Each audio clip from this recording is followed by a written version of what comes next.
Legal aspects ആയിക്കോട്ടെ, അതല്ല ഭക്തിയുടെ ആസ്പെക്ട്സോ സ്പിരിച്വാലിറ്റി ആയിക്കോട്ടെ, എല്ലായിടത്തും റൂൾ ചെയ്യുന്നത് റിലേഷൻഷിപ്പിലായിക്കോട്ടെ ഭയം. അപ്പൊ ഇന്നത്തെ ജനതയുടെ ഒരു മെയിൻ പ്രശ്നം എന്താണെന്ന് പറഞ്ഞാൽ എല്ലാത്തിലും ഭയമാണ്. അതുകൊണ്ട് നമ്മൾ ഈ നഗ്ന നേത്രങ്ങൾ കൊണ്ട് കാണുന്നത് മാത്രമാണ് സത്യം എന്ന് വിശ്വസിക്കുന്ന പല സ്ഥലങ്ങളിലും തെറ്റിക്കപ്പെടുന്നത് ഇതുപോലത്തുള്ള പ്രശ്നങ്ങളാണ്. അതിൻ്റെ കാര്യം ഞാനെന്നും എൻ്റേതെന്നും ഉള്ള സ്വാർത്ഥതയും ആ സ്വാർത്ഥതയ്ക്ക് വേണ്ടി ഏത് എക്സ്ട്രീം വേണമെങ്കിലും അവർ പോകുന്നതുകൊണ്ടുമാണ്.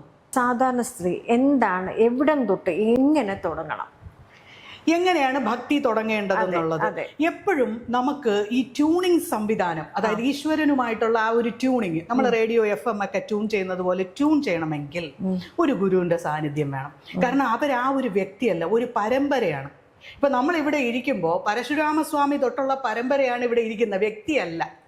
അപ്പൊ ആ വ്യക്തി അവിടെ ഡിലീറ്റ് ആവുകയാണ്. വ്യക്തി മൈനസ് ആണ് അവിടെ, വ്യക്തിയല്ല, ആ പരമ്പരയാണ്. അപ്പോൾ അങ്ങനെയുള്ള പരമ്പര ഇരിക്കുമ്പോൾ അത്രയും വർഷത്തെ ജപസാധനകൾ, അത്രയും വർഷത്തെ പുണ്യങ്ങൾ, അത്രയും വർഷത്തിലുള്ള മന്ത്രോപാസന, അതുകൊണ്ട് അടുത്തടുത്ത് ആരാണോ വരുന്നത് അവരിലേക്ക് ആ ഊർജം പ്രവഹിക്കപ്പെടും.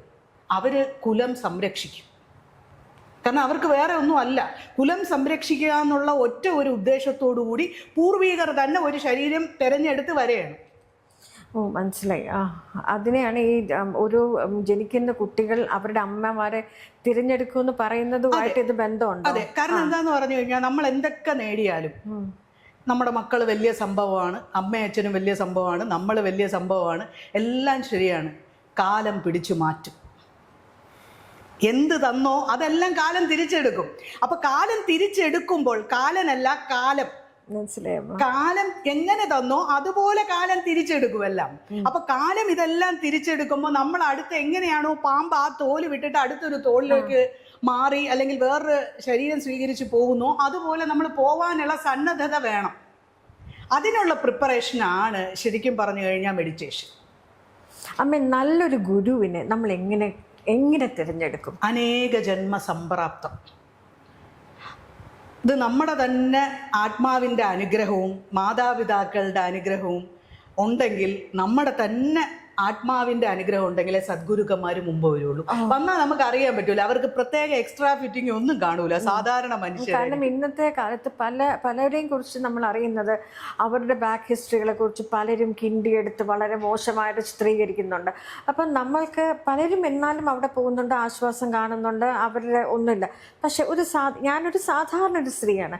ഞാൻ ആഗ്രഹിക്കുന്നത് എനിക്ക് വിശ്വസിക്കാൻ പറ്റുന്ന, എന്നെ മനസ്സിലാക്കുന്ന, ഞാൻ കരയുമ്പോൾ എൻ്റെ ഒപ്പം വിഷമിക്കുന്ന, ഞാൻ സന്തോഷിക്കുമ്പോൾ അതുപോലെ സന്തോഷിക്കുന്ന ഒരു ഗുരു എനിക്ക് വേണമെന്ന് പറയുമ്പോൾ എനിക്ക് വന്ന് ആശ്രയിക്കാൻ പറ്റുന്ന, മറ്റൊരു ഭയവുമില്ലാതെ ഞാൻ ഒരാളെ കൊന്നെന്ന് പോലും എനിക്ക് പറയാൻ ധൈര്യം ഉണ്ടാകുന്ന തരത്തിലുള്ള ഒരു ഗുരുവിനെ ഞാൻ എങ്ങനെ കണ്ടുപിടിക്കും? അനേക ജന്മ സംപ്രാപ്തം അവരവരുടെ ആത്മാവിൻ്റെ അനുഗ്രഹവും ഉണ്ടെങ്കിൽ തീർച്ചയായിട്ടും അങ്ങനെയുള്ള ഒരു വ്യക്തി നമ്മുടെ മുമ്പിൽ വരും. അത് നമ്മുടെ ജീവിതത്തിന് പ്രകാശമായിട്ട് ഭവിക്കുകയും ചെയ്യും. ഗുരു എപ്പോഴാണ് ഉദിക്കുന്നത്? ശിഷ്യൻ്റെ മുമ്പിലാണ് ഗുരു ഉദിക്കുന്നത്. ഗുരു ഉണ്ടാകുന്നത് എപ്പോഴാണ്? കറക്റ്റായിട്ടുള്ള ശിഷ്യൻ വരുമ്പം ഗുരു ഉണ്ടാവും. അപ്പൊ ഈ ഒരു ബന്ധം ഗുരു ശിഷ്യ ബന്ധത്തിന് മുകളിലൊരു ബന്ധമില്ല. അതെ.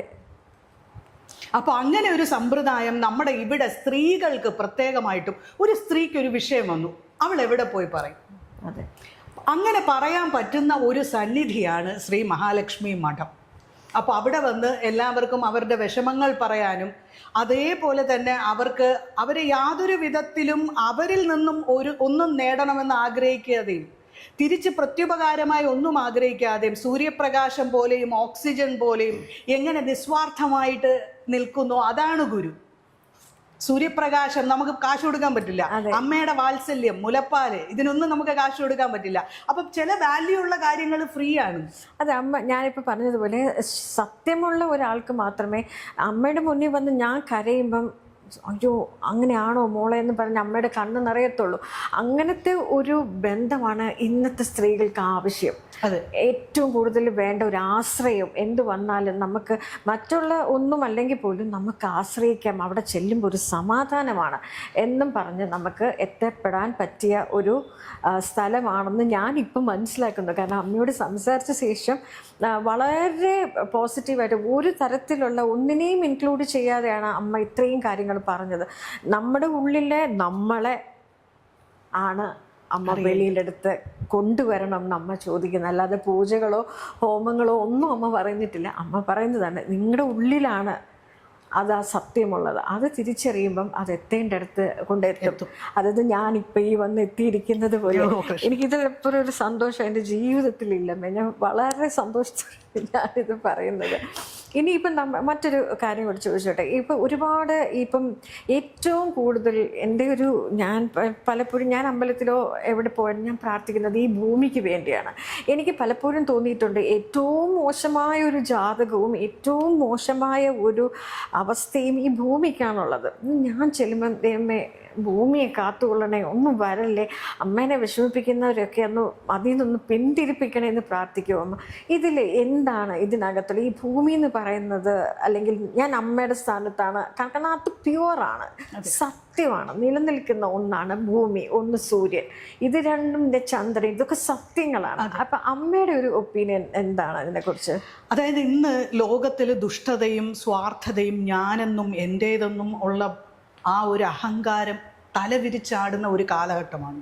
അപ്പം അത്രയും ഭാരം നമ്മൾ എന്ത് കൊടുത്തിട്ടാണ് നമ്മളെ ദേവിയാകുന്ന ഈ അമ്മയാകുന്ന ഭൂമി സഹിക്കുന്നത്? അതെ ഇല്ലേ? ഞാൻ വലിയ മണിമാളിക വെച്ചിട്ടുണ്ട്, എൻ്റെ കയ്യിൽ ഇത്ര ഫാക്ടറി ഉണ്ട്, പ്ലെയിൻ ഉണ്ട്, ചാർട്ടേഡ് ഫ്ലൈറ്റ് ഉണ്ട്, എല്ലാം ഉണ്ട്. പക്ഷെ ഇതെല്ലാം നിൽക്കുന്നത് ആരുടെ നെഞ്ചിലാണ്? അമ്മയുടെ നെഞ്ചിലാണ്. അപ്പം അമ്മ എന്ത് നമ്മളിൽ നിന്നും പ്രതീക്ഷിച്ചിട്ടാണ്?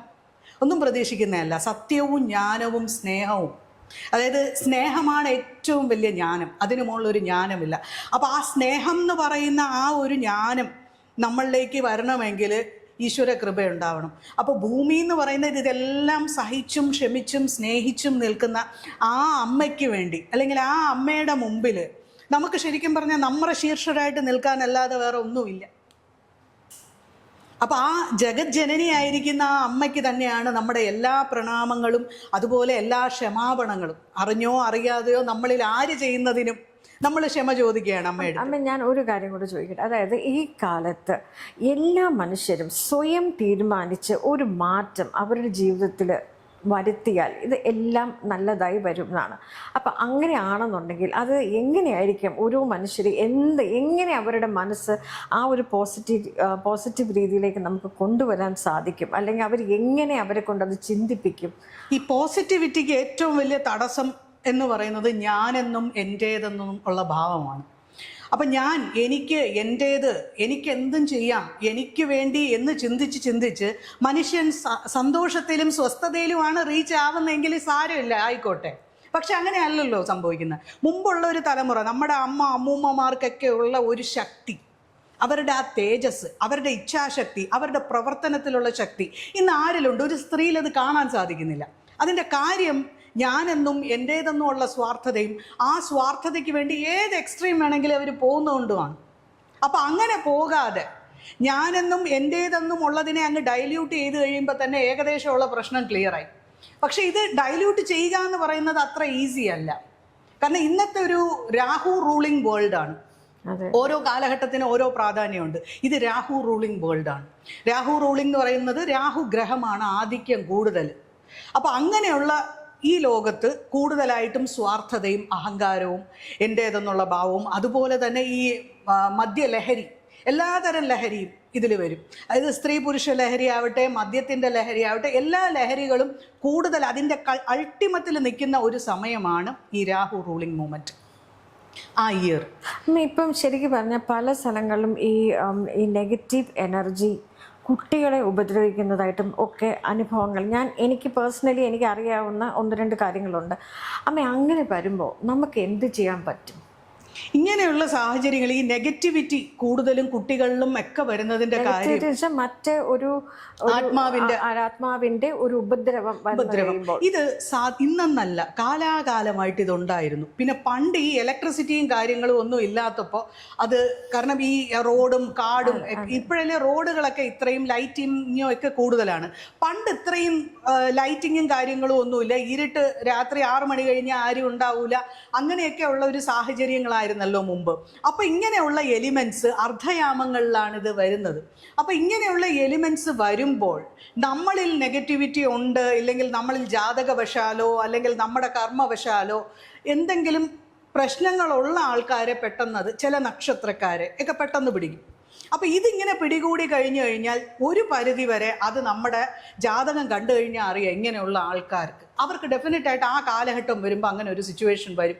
അതിൽ നിന്ന് ജയിച്ചു വരാൻ പറ്റുന്ന ഒരു തലവിധി ആണെങ്കിൽ അവർ ജയിച്ചു വരും എന്നല്ലാതെ ഇല്ലെങ്കിൽ ഉപാസനയൊന്നും കൊണ്ട് യാതൊരു പ്രയോജനം ഉണ്ടാവില്ല, അതിൽ തന്നെ അങ്ങ് അവസാനിക്കുന്നതുമാണ് കാണാൻ പറ്റുന്നത്. അതുകൊണ്ട് നമ്മൾ ഈ നഗ്ന നേത്രങ്ങൾ കൊണ്ട് കാണുന്നത് മാത്രമാണ് സത്യം എന്ന് വിശ്വസിക്കുന്ന പല സ്ഥലങ്ങളിലും തെറ്റിക്കപ്പെടുന്നത് ഇതുപോലത്തുള്ള പ്രശ്നങ്ങളാണ്.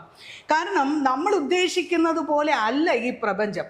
ഒരു പട്ടിയുടെ ദൃഷ്ടിയിൽ കൂടെയാണ് കാണുന്നത്, ആനയുടെ ദൃഷ്ടിയിൽ കൂടെ കാണുന്നു, മനുഷ്യർ അവരുടെ ദൃഷ്ടിയിൽ കൂടെ കാണുന്നു. മനുഷ്യന്റെ ചിന്തയ്ക്കനുസരിച്ച് അവരുടെ ദൃഷ്ടി മാറും. അതെ. പക്ഷേ ഇവരെല്ലാവരും കാണുന്നത് ഒരേ പ്രപഞ്ചത്തിലാണെങ്കിലും ഈ 10 ആൾക്കാരും കാണുന്ന 10 വിധമായിട്ടുള്ള പ്രപഞ്ചത്തിനെയാണ്. അതിൽ ഈ 10ഉം ശരിയാണോ എന്ന് ചോദിച്ചാൽ ശരിയാണ്, എങ്കിൽ ഈ 10 മാത്രം 10ൽ ഓരോന്ന് മാത്രമാണോ ശരിയെന്ന് ചോദിച്ചാൽ അല്ല. അതാണ് ഇവിടുത്തെ സംവിധാനം. അപ്പൊ ഈ സംവിധാനം എന്താണെന്ന് നമ്മൾ മനസ്സിലാക്കണം. അതായത് ഗ്രോസ് ബോഡി എന്ന് പറയുന്നത് എന്താണ് എന്ന് നമ്മൾ മനസ്സിലാക്കണം. ആ 2 വ്യത്യാസങ്ങൾ എന്താണ്, നമ്മളും പ്രപഞ്ചവും ആയിട്ടുള്ള ആ ഒരു ഡിഫറൻസ്. ചിലരിൽ ഡിഫറൻസ് ഇല്ലാതാവും. ഡിഫറൻസ് ഉള്ളിടത്തോളം കാലം ഇതെല്ലാം 2ആയിട്ട് തന്നെ നിൽക്കും. അപ്പൊ ഇത് 2ആയിട്ട് നിൽക്കുന്നിടത്തോളം കാലം എല്ലാവിധമായിട്ടുള്ള പ്രശ്നങ്ങൾ നമ്മൾ നേരിടേണ്ടി വരും. അപ്പോൾ ഉപാസനയിലും സാധനയിലും കൂടെ ആ ആത്മാവ് ശുദ്ധീകരിച്ച് അത് പ്യുവറായിട്ടുള്ള ആ ആത്മാവിൻ്റെ എസൻസ് മാത്രമാകുമ്പോൾ പിന്നെ അതിനെ ഒന്നും ബാധിക്കില്ല. പക്ഷെ അതുവരെ ഉള്ള കാലഘട്ടം നമ്മളെ പ്രൊട്ടക്റ്റ് ചെയ്യേണ്ട കാലഘട്ടമാണ്. പക്ഷേ ഇതിപ്പം this is not everyone's cup of tea. Spirituality എന്ന് പറയുന്നത് എല്ലാവർക്കും ഉള്ളതല്ല. അതൊരു 5% ആൾക്കാർക്കുള്ളതാണ്. പക്ഷെ ഒരു 95% ആൾക്കാർക്ക് ദൈനംദിന ജീവിതത്തിൽ ഭൗതികവും ആധ്യാത്മികവുമായിട്ട് ജീവിക്കണമെങ്കിൽ ഒരു കയ്യിൽ കുടുംബം പിടിക്കണം, മറു കയ്യിൽ ഈശ്വരനെയും ഗുരുക്കന്മാരെയും പിടിക്കണം, എങ്കിലേ നമുക്ക് മുന്നോട്ട് പോകാൻ പറ്റുള്ളൂ. അപ്പൊ ആ ഒരു രീതിയിൽ നമ്മൾ ചിന്തിച്ചു പോകും. ഏറ്റവും കൂടുതൽ അത് ചെയ്യുന്നത് സ്ത്രീകളാണ്. അല്ല, ഇതിലൊരു കാര്യം, ഇന്നിപ്പോ എല്ലാവർക്കും ആധ്യാത്മികത എന്ന് പറഞ്ഞാൽ കുടുംബത്തിനെ വിടുക, ഭാര്യയെ വിടുക, മക്കളെ വിടുക, അച്ഛനമ്മമാരെ വിടുക, അത് ഒരു ലക്ഷ്യപ്രാപ്തിക്കാവില്ല. കാരണം നമ്മുടെ മൃത്യുഞ്ജയ മന്ത്രത്തിൽ പറയുന്നത് പോലെ എങ്ങനെയാണോ ആ ഒരു പറങ്കിക്ക അല്ലെങ്കിൽ ആ ഒരു ഭൂഷണിക്ക എങ്ങനെ വിടർന്നു വരുന്നു, അതുപോലെ നമ്മൾ ഞെട്ടിൽ നിന്നും താനേ വിടർന്നു വരും. അല്ലാതെ ഫോഴ്സ്ഫുള്ളായിട്ട് നമ്മുടെ ബന്ധങ്ങളൊന്നും വേണ്ട എന്ന് എത്ര ശക്തമായിട്ട് വിചാരിക്കുന്നോ അത്രയും ശക്തമായിട്ട് അത് ജീവിതത്തിൽ വരും. ഏതൊക്കെ ആഗ്രഹങ്ങൾ ഫോഴ്സ്ഫുള്ളായിട്ട് നമ്മൾ സ്റ്റോപ്പ് ചെയ്യുന്നോ ആ ആഗ്രഹങ്ങൾ നമ്മുടെ ജീവിതത്തിൽ 10 മടങ്ങ് ശക്തമായിട്ട് വരും. അതിനുള്ള സാഹചര്യവും വരും. അപ്പോൾ അതുകൊണ്ട് നമ്മൾ ഉപാസനയും കാര്യങ്ങളുമായിട്ട് മുമ്പോട്ട് പോകുമ്പോൾ ഹൃദയശുദ്ധിയോടുകൂടിയുള്ള ഉപാസന, അന്തരംഗ ശുദ്ധിയോടുകൂടിയുള്ള ഈശ്വരാരാധന നമ്മൾ ചെയ്യുമ്പോൾ എങ്ങനെയാണോ ഒരു വൃക്ഷത്തിൽ നിന്നൊരു കനി അതിൻ്റെ ഞെട്ട് വിട്ട് താഴെ വരുന്നത് അതുപോലെ വരും. ഇപ്പോഴത്തെ പുതിയ തലമുറയ്ക്ക് വലിയ ഭക്തിയോ അങ്ങനത്തിലും അത് 10,000-ൽ ഒരു 500 പേർക്കെങ്ങാനും ആ ഒരു പരീക്ഷ വരുമ്പോൾ ഭക്തി, ഒരു പരീക്ഷ അല്ലെങ്കിൽ എന്തെങ്കിലും ആയിക്കോട്ടെ, അങ്ങനെ ഒരു ആവശ്യം വരുമ്പോൾ അവർ ഭക്തി ചിലർ കാണിക്കും, ചില എന്തെങ്കിലും ആവട്ടെ എന്ന് പറയും. പക്ഷേ പലരും പറയുന്നത് അമ്മയുണ്ടല്ലോ പ്രാർത്ഥിക്കാൻ, ഞങ്ങൾ എന്തിനു പ്രാർത്ഥിക്കണം? അതുപോലെ അവരവരുടെ ആത്മാവ്. അപ്പൊ അമ്മ ഭക്ഷണം കഴിച്ചാൽ മതിയോ? അതൊരു വലിയൊരു സ്ത്രീ ഫേസ് ചെയ്യുന്ന ഒരു ഭയങ്കര ഒരു പ്രശ്നമാണ്. പൂജിക്കൂല, മക്കളും പൂജിക്കൂല. പോയി അമ്പലത്തിൽ പോയി പ്രാർത്ഥിക്കും, മോനെ ഒരു ഇരുന്ന് മുട്ടുകുത്തി ഒന്ന് പ്രാർത്ഥിക്കും. എന്തിനാ അമ്മ പ്രാർത്ഥിക്കുന്നുണ്ടല്ലോ, പിന്നെ ഞങ്ങൾ എന്തിനാ എന്നെ പ്രാർത്ഥിക്കും, അമ്മ പ്രാർത്ഥിച്ചാൽ മതി ദൈവം കേൾക്കും എന്ന് പറയുമ്പോൾ ഈ നമ്മളിങ്ങനെ നിസ്സഹായരായി പോകും. ഞാൻ അനുഭവിക്കുന്ന പ്രശ്നങ്ങളാണ്. ഇതിലെന്താണെന്ന് പറഞ്ഞു കഴിഞ്ഞാൽ നമ്മുടെ അടുത്ത് പല ആൾക്കാരും വന്ന് പറയാറുള്ള കാര്യം, എൻ്റെ മക്കൾക്ക് ഒരു കോൺസ്റ്റന്റ് ആയിട്ടുള്ള അല്ലെങ്കിൽ ഒരു സിസ്റ്റമാറ്റിക് ആയിട്ടുള്ള ഒരു പൂജാ സംവിധാനം ചെയ്യാൻ താല്പര്യമില്ല. പക്ഷെ അവർക്കൊക്കെ സ്പിരിച്വൽ ആവണം, സാധ്യമല്ല. കാരണം ഏത് കാര്യത്തിനും അതിൻ്റെതായ സിസ്റ്റമാറ്റിക് ആയിട്ടുള്ള പ്രാക്ടീസ് ഉണ്ടെങ്കിൽ മാത്രമേ അത് നേടാൻ കഴിയുള്ളൂ. ഇപ്പൊ 5 നേരം നിസ്കരിക്കുന്ന ഒരു വ്യക്തി ആ 5 നേരം ആ കറക്റ്റ് സമയത്ത് ആ കാര്യം ചെയ്യുമ്പോൾ അദ്ദേഹത്തിന് ഉണ്ടാവുന്ന ഒരു കൃത്യനിഷ്ഠയുണ്ട്. അതുപോലെ ഞായറാഴ്ച പള്ളിയിൽ പോകുന്ന ഒരു വ്യക്തി എല്ലാ ഞായറാഴ്ചയോടും കൃത്യസമയത്ത് പള്ളിയിൽ പോകുന്ന ഒരു വ്യക്തിക്ക് ഒരു കൃത്യനിഷ്ഠയുണ്ട്. നമ്മുടെ ഹിന്ദുക്കൾക്ക് എന്താ ഉള്ളത്? അപ്പം നമ്മൾ ഈ മരിച്ചുപോയ പിതൃക്കളുണ്ടല്ലോ, നമ്മുടെ ആൻസിസ്റ്റേഴ്സ്, അവർക്ക് എന്തെങ്കിലും പവർ ഉണ്ടോ? 100%. അതായത് നമ്മളിപ്പോൾ ഒരു കഷ്ടത്തിൽ നിൽക്കുകയാണ്, അവർക്ക് നമ്മളിപ്പോൾ അവരെ വിളിച്ച് എനിക്ക് വേണ്ടി ദൈവത്തിനോടൊന്ന് അപേക്ഷിക്കുക എന്ന് പറഞ്ഞാൽ, അല്ലെങ്കിൽ എന്തെങ്കിലും അങ്ങനെ എന്തെങ്കിലും പിതൃക്കൾക്ക് വലിയ ശക്തിയുണ്ട്. അതെന്താണ്? അതായത് ദേവതകൾ മുട്ടുകുത്തുന്നിടത്ത് പിതൃക്കൾക്ക് രക്ഷിക്കാൻ പറ്റും. അതാണ് അമ്മ, അത് ഒരു പുതിയൊരു സംഭരണം. പക്ഷെ ആരും അത് ചെയ്യാറില്ല. നോർത്ത് ഇന്ത്യയില് എല്ലാ വീടുകളിലും അമാവാസി പൗർണമിക്ക് പിതൃക്കൾക്കുള്ള കാര്യങ്ങൾ ചെയ്യാറുണ്ട്, അവരവരുടെ ആചാരം അനുസരിച്ച്. നമ്മുടെ ഇവിടെ വാവിനൊരു ബലി മാത്രം ഇടും, അതും മരിച്ചുപോയവര് മാത്രം ഇടും, ബാക്കി ആർക്കും പിതൃക്കളുമായിട്ട് യാതൊരു ടച്ചും ഇല്ല. അത് വലിയ ദോഷം ചെയ്യും. കാരണം പിതൃക്കൾ എന്ന് പറയുന്നത് ഒരു കുടുംബത്തിന്റെ ലീനിയേജ് ആണ്.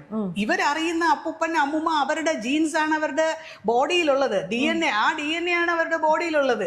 അതേ ജനറ്റിക്കൽ ഫാക്ടേഴ്സ്, ക്യാരക്ടേഴ്സ്, ക്രോമസോംസ് എല്ലാം അവരുടെയാണ്. ഒന്നും നമ്മൾ പ്രത്യേകമായിട്ട് ഉണ്ടാക്കിയതല്ല, എല്ലാം അവരിൽ നിന്നും കടമെടുത്തതാണ്. അവരുടെ സ്വത്ത്, അവരുടെ ഭക്ഷണം, ഇതാണ് നമ്മൾ എടുത്തത്. അപ്പൊ നമുക്ക് അവരുടെ അടുത്ത് കടപ്പാടില്ലേ? അമ്മയുടെ അച്ഛൻ്റെയും കുടുംബ സ്വത്ത് വേണം, അമ്മയ്ക്കും അച്ഛനും ബലിയിടാൻ വയ്യ എന്ന് പറഞ്ഞ് കുലദൈവത്തിനെ ആചരിക്കാൻ വയ്യ. അപ്പൊ അങ്ങനെയുള്ളവരോട് എന്താണ് അമ്മയ്ക്ക് പറയാനുള്ളത്? എങ്ങനെയാണ് പറയാനില്ല, അവരവര് നന്നാവണമെങ്കിൽ. അതായത് അവരെന്താണ്, അങ്ങനെയല്ല അമ്മ. നമ്മൾ ഇപ്പൊ ഈ അമ്മ പറഞ്ഞാല് ഒരു ആണ്ടിലൊരു ബലിയിടുന്നു, പിതൃശുദ്ധി നടത്തണം, എല്ലാ വീടുകളിലും നടത്തേണ്ടതാണ്. അതായത് നമ്മള് ഈ പഞ്ചഭൂതാത്മകമായിട്ടുള്ള നമ്മുടെ ഈ ശരീരം നിലനിൽക്കുന്നത് വരെ ആചാരം വേണം.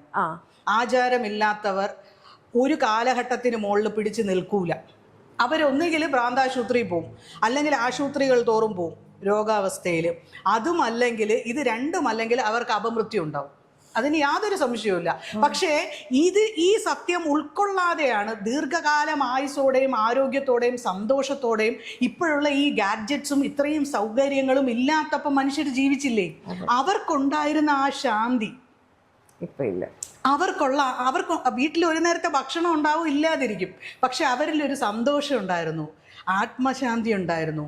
അതുപോലെ അവർക്ക് വേറൊരു കാര്യം എന്താണെന്ന് പറഞ്ഞു കഴിഞ്ഞാൽ തൃപ്തി, എല്ലാം മതി എന്നുള്ളൊരു തൃപ്തി ഉണ്ടായിരുന്നു. ചിലപ്പം അടുത്ത നേരത്തിന് ഭക്ഷണം ഉണ്ടാവൂല, എന്നാൽ പോലും അവർ ഇല്ല എന്നുള്ള പരിഭവമില്ല. അതിപ്പോ ഇന്നത്തെ ഒരു ജനതയ്ക്ക് എന്ത് തന്നെ ഉണ്ടെങ്കിലും തൃപ്തി ഇല്ലാത്തൊരവസ്ഥയാണ്.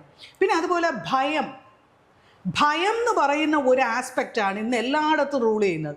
ഈവൻ ഇൻ ഫിനാൻഷ്യൽ ആസ്പെക്ട്സ് ആയിക്കോട്ടെ, ലീഗൽ ആസ്പെക്ട്സ് ആയിക്കോട്ടെ, അതല്ല ഭക്തിയുടെ ആസ്പെക്ട്സോ സ്പിരിച്വാലിറ്റി ആയിക്കോട്ടെ, എല്ലായിടത്തും റൂൾ ചെയ്യുന്നത് റിലേഷൻഷിപ്പിലായിക്കോട്ടെ ഭയം. അപ്പൊ ഇന്നത്തെ ജനതയുടെ ഒരു മെയിൻ പ്രശ്നം എന്താണെന്ന് പറഞ്ഞാൽ എല്ലാത്തിലും ഭയമാണ്. ഈശ്വരനെ പൂജിക്കുകയാണെങ്കിൽ പൂജിക്കാമോ, പൂജിച്ചൂടെ, ഇങ്ങനെ പൂജിക്കാമോ, അങ്ങനെ പൂജിച്ചൂടെ, ഇത് ഭയം. ഫിനാൻഷ്യലി ആണെങ്കിൽ മുമ്പുള്ള ജനതയ്ക്ക് ഇത്രയും പ്രശ്നമില്ല. ഇന്ന് ലോൺ എടുക്കണോ, വീട് വയ്ക്കണോ, കാർ വയ്ക്കണോ, അതുമല്ല എത്ര തന്നെ 3 ലക്ഷവും 4 ലക്ഷവും കഷ്ടപ്പെട്ട് പഠിച്ച് സമ്പാദിച്ചാലും സ്വസ്ഥതയില്ല, ഭയം. ഫിനാൻഷ്യലി സെക്യൂർഡ് എന്ന് പറയാനുള്ള ഒരു സിറ്റുവേഷൻ ഇന്നില്ല. അത് രണ്ടാമത്. ഇത് രണ്ടും പോയി കഴിഞ്ഞാൽ ഹെൽത്ത്. നമ്മൾ പണ്ട് ഇത്രയും ഭക്ഷണമൊന്നും ആരും കഴിക്കില്ല. ഇന്ന് വിധവിധമായിട്ടുള്ള ഭക്ഷണമാണ്, വിധവിധമായിട്ടുള്ള ഫ്രിഡ്ജിൽ വിധവിധമായിട്ടുള്ള കാര്യങ്ങൾ നമുക്ക് സ്റ്റോർ ചെയ്യാൻ പറ്റും. പക്ഷെ എന്നാൽ ഹെൽത്ത് ഹസാർഡ്സ് ഇപ്പോഴല്ലേ കൂടുതൽ. ഡോക്ടേഴ്സ് മുക്കിന് കയ്യിന്, കണ്ണിന്, കാലിന്, അങ്ങനെ ഓരോന്നിനും ഡോക്ടേഴ്സ് ഉണ്ട്. പക്ഷെ ഇത്രയൊക്കെ ഉണ്ടെങ്കിലും നമ്മൾ ഭയം എന്ന് പറയുന്ന ഹെൽത്ത് സെക്ടറിലും ഉണ്ട്. പിന്നെ റിലേഷൻഷിപ്പ്. പണ്ട് ഒരാളിനെ കല്യാണം കഴിച്ചു കഴിഞ്ഞാൽ അത് നമ്മുടെ സ്വന്തമാണെന്ന് ഒരു 90% ആളുകൾക്ക് സ്വന്തമായിരുന്നു. ഇന്നെങ്കിൽ ഇത് 90% പോയിട്ട് 1% ആളിന് പോലും ഇന്ന് ഗ്യാരണ്ടി പറയാൻ പറ്റില്ല. കാരണം മനുഷ്യൻ ഒന്നിലും തൃപ്തി അല്ലാത്ത ഈ മനുഷ്യൻ എന്തിലെങ്കിലും ശരി അയാൾ ഇഷ്ടപ്പെടുന്ന രീതിയിൽ ജീവിച്ച് അയാൾക്ക് ഒരു തൃപ്തി കണ്ടെത്താൻ പറ്റുന്നുണ്ടോ? അതുമില്ല. അപ്പൊ നമ്മൾ എന്താണ് എന്നറിയാതെ ഉള്ള പരക്കം പാച്ചിൽ. പിന്നെ അമ്മ ഇപ്പം വേറൊരു സംഭവം നമ്മുടെ യൂട്യൂബിലൊക്കെ എടുത്ത് നോക്കുമ്പോൾ, അതായത് എന്തോ ഇന്ന ദേവതയെ വിളിച്ച് പറഞ്ഞു കഴിഞ്ഞാൽ നിങ്ങൾക്ക് 1 മണിക്കൂറിനകം നിങ്ങൾ ആഗ്രഹിക്കുന്ന നിങ്ങൾക്ക് അത്യാവശ്യമുള്ള പണം നിങ്ങളുടെ അക്കൗണ്ടിലേക്ക് വരും എന്നും പറഞ്ഞ് ഇപ്പോൾ ഒരു പുതിയ ബാങ്ക് ദേവത തുടങ്ങിയത് അറിഞ്ഞിട്ടില്ല. ഇപ്പൊ ഒരു പുതിയ, അതായത് ഫോർ എക്സാമ്പിൾ നികിത ദേവതയെ വിളിച്ച്, അതുപോലെ സ്വിച്ച് വേർഡ്സ്. അതെ, സ്വിച്ച് വേർഡ്സ്. അതിലൊക്കെ എന്തെങ്കിലും കഴിയുമ്പോൾ ഈ സ്വിച്ച് വേർഡ്സ് എപ്പോഴാണ് നമുക്ക് ഇംപ്ലിമെന്റ് ആകുന്നത്, അല്ലെങ്കിൽ നമ്മളിൽ എങ്ങനെ വർക്ക് ആവുമെന്ന് ചോദിച്ചു കഴിഞ്ഞാൽ ഏകാഗ്രതയും ഫോക്കസും ഉള്ള മനസ്സിൽ മാത്രമേ ഈ സ്വിച്ച് വേർഡ്സ് കൊണ്ട് ചില നമ്പേഴ്സ് അവിടെ എഴുതിയിടണം, ചില സൈൻസ്, ഇങ്ങനെ സിജിൽസ്, ഇതിനൊക്കെ പ്രാധാന്യമുണ്ട്. പക്ഷെ നമുക്ക് ഏകാഗ്രത ഉണ്ടോ എന്നുള്ളതാണ് വിഷയം. ഇപ്പൊ ഒരാളിനെ പ്രണയിക്കണമെങ്കിൽ തന്നെ ഏകാഗ്രത വേണം. ഇന്ന് 8ാം ക്ലാസ് തൊട്ട് പ്രണയിച്ച് തുടങ്ങിയാണ്, ഏകാഗ്രതയില്ല. 8ാം ക്ലാസ്സിൽ തന്നെ 3 പ്രണയം. അപ്പൊ ഏകാഗ്രത ഇല്ല. ഈ ഏകാഗ്രത ഇല്ലാത്തിടത്തോളം കാലം ഒന്നും നമുക്ക് അനുഭവിക്കാൻ പറ്റില്ല. നമ്മളൊരു പെയിന്റിങ് തന്നെ ചെയ്യാണ്, അത് ഏകാഗ്രതയോടെ ചെയ്യുമ്പോൾ നമുക്കത് എൻജോയ് ചെയ്യാൻ പറ്റും. ഒരു സംഗീതം നമ്മൾ പാടുകയാണ്, ആ സംഗീതം നമ്മൾ ഏകാഗ്രതയോടെ ആസ്വദിച്ച് പാടുമ്പോഴേ അതിനെ നമുക്ക് ലക്ഷ്യത്തിൽ ആ പാട്ടിന്റെ ആ ഒരു പെർഫെക്ഷനിലോട്ട് എത്തിക്കാൻ പറ്റുള്ളൂ. അപ്പൊ ബന്ധങ്ങളിൽ എങ്ങനെ പെർഫെക്ഷൻ വരുന്നു? കാരണം ഏകാഗ്രത ഇല്ല. അതാണ് ഇന്നത്തെ ഏറ്റവും വലിയ പ്രശ്നം. അപ്പൊ ഏകാഗ്രത വരുത്താൻ ആധ്യാത്മികത ഒരു പരിധി വരെ ആവശ്യമാണ്. മെഡിറ്റേഷൻ ആണെങ്കിലും മന്ത്രജപമാണെങ്കിലും അതല്ല ക്ഷേത്രത്തിൽ തന്നെ ഒരു 10 മിനിറ്റ് ഇരിക്കുകയാണെങ്കിലും ഇതിൻ്റെയൊക്കെ ആത്യന്തികമായിട്ടുള്ള ഈ ഭയം എന്നൊരു കൺസെപ്റ്റിനെ അങ്ങ് ഒതുക്കി വെച്ചിട്ട് ഇന്ന് എല്ലാ ലോകരാഷ്ട്രങ്ങളും ഡെവലപ്പിംഗ് കൺട്രീസൊക്കെ ഫാസ്റ്റായിട്ട് ഓടുകയാണ്. പക്ഷേ ഡെവലപ്ഡ് കൺട്രീസ്, UK പോലുള്ള ഡെവലപ്ഡ് കൺട്രീസ് എന്താണ് ചെയ്യുന്നതെന്ന് പറഞ്ഞു കഴിഞ്ഞാൽ അവർ സ്ലോ ഡൗൺ ആണ് ചെയ്യുന്നത്. ഫാമിലിയോട് സ്പെൻഡ് ചെയ്യാൻ വേണ്ടിയിട്ട് സാറ്റർഡേ സൺഡേ ലീവ് കൊടുക്കും. മാക്സിമം സ്ലോ ഡൗൺ ആണ് ചെയ്യുന്നത്. കാരണം നമ്മൾ എത്ര ഓടിയിട്ടും കാര്യമില്ല. 2 ടയറും പഞ്ചറാണെങ്കിൽ എത്ര ഫാസ്റ്റായിട്ട് ഓടിച്ചിട്ട് എങ്ങും എത്തൂല. മറ്റത് എല്ലാം പെർഫെക്റ്റ് കണ്ടീഷൻ ആണെങ്കിൽ നമ്മൾ ഉദ്ദേശിക്കുന്ന സ്ഥലത്ത് നമുക്ക് എത്താൻ പറ്റും. സിമ്പിൾ. അമ്മ ഇത്രയും നേരം വളരെ രസകരമായി വളരെ അർത്ഥവത്തായിട്ടും ഇത്രയും കാര്യങ്ങൾ പറഞ്ഞു തന്നത്. ഞാനൊരു സാധാരണ സ്ത്രീ, ഒരുപാട് സ്ത്രീകൾക്ക് വേണ്ടിയാണ് ഇത്രയും സംസാരിച്ചത്. പക്ഷേ അതിൽ നിന്ന് എനിക്ക് ഒരുപാട് കാര്യങ്ങൾ മനസ്സിലാക്കാൻ സാധിച്ചു. ഇത്രയും നേരം ഞങ്ങളോട് ഇരുന്നതും വളരെ സിമ്പിളായിട്ട് ഇത്രയും കാര്യങ്ങൾ ഞങ്ങൾ മനസ്സിലാക്കി തന്നതിനും വളരെ നന്ദി അമ്മേ, വളരെ നന്ദി. നമസ്തേ.